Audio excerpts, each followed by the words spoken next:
কৃষ্ণ হরে কৃষ্ণ কৃষ্ণ কৃষ্ণ। তার এই কলিযুগে যারা রাক্ষসের মতন আচরণ, যারা মাংসাহারী রাক্ষসের মতন আচরণ, দেবতাদের শিষ্টাচার মানে না, বৈদিক নিয়মকানুন মানে না, কোনো তোয়াক্কা করে না, তো তাদেরও মাঝে মাঝে দেখা যায় তারা খুব ভগবানের ভক্তি করে, পূজা অর্চনা করে, যাগযজ্ঞ করে। তো এর পেছনে ওদের একটা কারণ থাকে, হয় ভয়ে ভক্তি করে, নয় ঠেলাতে কোনো ভক্তি করে, কোনো বিপদ হয়েছে বা কোনো বিভিন্ন রকমভাবে অসুখ বিসুখ হয়েছে, তো এরকম ভক্তি করে। তো সেরকম ছিল রাবণ।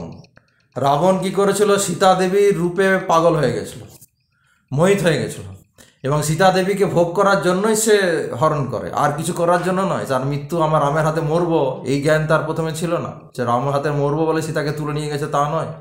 সীতাকে তার পুরো লালায়িত ছিল সীতাকে দেখে, কিন্তু সীতা কাছে সে টাচ করে নাই, বা সীতাকে কোনো জোর জবরদস্তিও করে অত্যাচার করে না। তো এটা কেন করেনি না, তার পেছনে কারণ ছিল।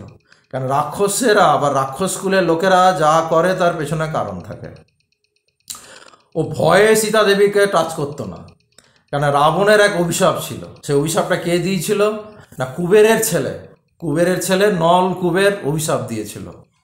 তাই কুবের কে ছিল, রাবণের ভাই, রাবণের দাদার নাম ছিল কুবের। একই পিতার সন্তান, রাবণও বিশ্বসর্বা মুনির, কুবেরও বিশ্বসর্বা মুনি, কিন্তু রাবণের জন্ম হয় রাক্ষসীর গর্ভে, আর বিশ্বসর্বা এই কুবেরের জন্ম হয় দেবতার গর্ভে। হ্যাঁ, তো তো সেইবারে কি হয়েছে, এই কুবেরের দুই ছেলে ছিল, চারটা ছেলে ছিল, তার মধ্যে একটা ছেলে ছিল নল কুবেরের নাম। সে স্বর্গের অপ্সরা রম্ভার সঙ্গে তার ভালোবাসা ছিল, এবং রম্ভার সঙ্গে তার স্ত্রীর মতন আচরণ করতো, অ্যাজ ইট ইজ স্বামী স্ত্রীর মতন থাকতো। তো রাবণ সম্পর্ক হিসাবে রাবণ ছিল নলকুবেরের কাকা।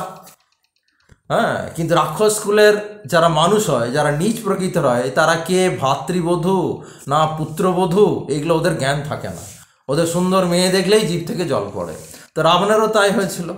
তো রাবণ এই রম্ভাকে দেখে একদম লালায়িত, জিভ থেকে জল পড়ছে।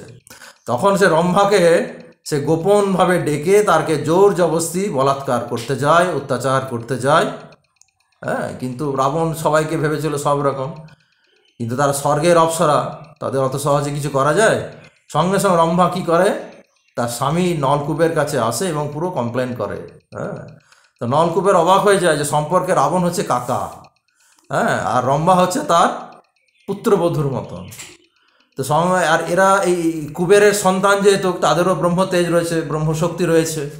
সঙ্গে সঙ্গে কুবের রাবণকে অভিশাপ দেয় যে তুমি নীচ প্রকৃতির মানুষ, হ্যাঁ, তুমি জোর জবরদস্তি, হ্যাঁ, তোমার পুত্রবধূর ন্যায় রম্ভা, তাকে তুমি এসব অত্যাচার করতে এসছো, সুতরাং আমি তোমাকে অভিশাপ দিলাম যে পুনরায় যদি কোনো তুমি নারীকে, হ্যাঁ, কোনো রমণীকে সতীত্ব নষ্ট করতে যাও, তাহলে তোমার এই 10টা মুন্ড খসে পড়বে, একদম পড়ে যাবে, এই 10টা মুন্ড থাকবে না। মানে কোনো নারীর যদি অমতে তুমি যদি তার সতীত্ব হরণ করো, এই ভয়ে রাবণ সীতা দেবীর কাছে বিনা সম্মতিতে তাকে অত্যাচার করে নাই।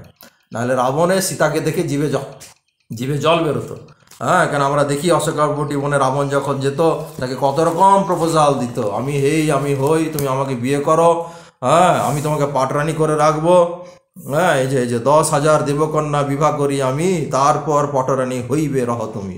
বলছে 10,000 দেবকন্যা তোমার সেবা করবে, হ্যাঁ, তুমি পাটরানী হয়ে থাকবে, সর্বাঙ্গে ভরিয়ে দেব রাজ আভরণে, তব আজ্ঞাকারী হবে রাজা দশাননে। হ্যাঁ, তোমার আজ্ঞাকারী হবে দশানন, মোর মতো রাজা আর নাহি ত্রিভুবনে, ধনে ঈশ্বর আমি জানো জগৎ জননে।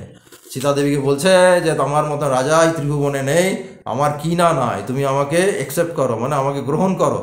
হ্যাঁ, তো সীতা দেবীকে এইভাবে প্রপোজাল দিত, কিন্তু রাবণ ভয়ে সীতা দেবীকে টাচ করতে পারতো না, কেন রাবণ জানে সে অভিশাপগ্রস্ত আছে।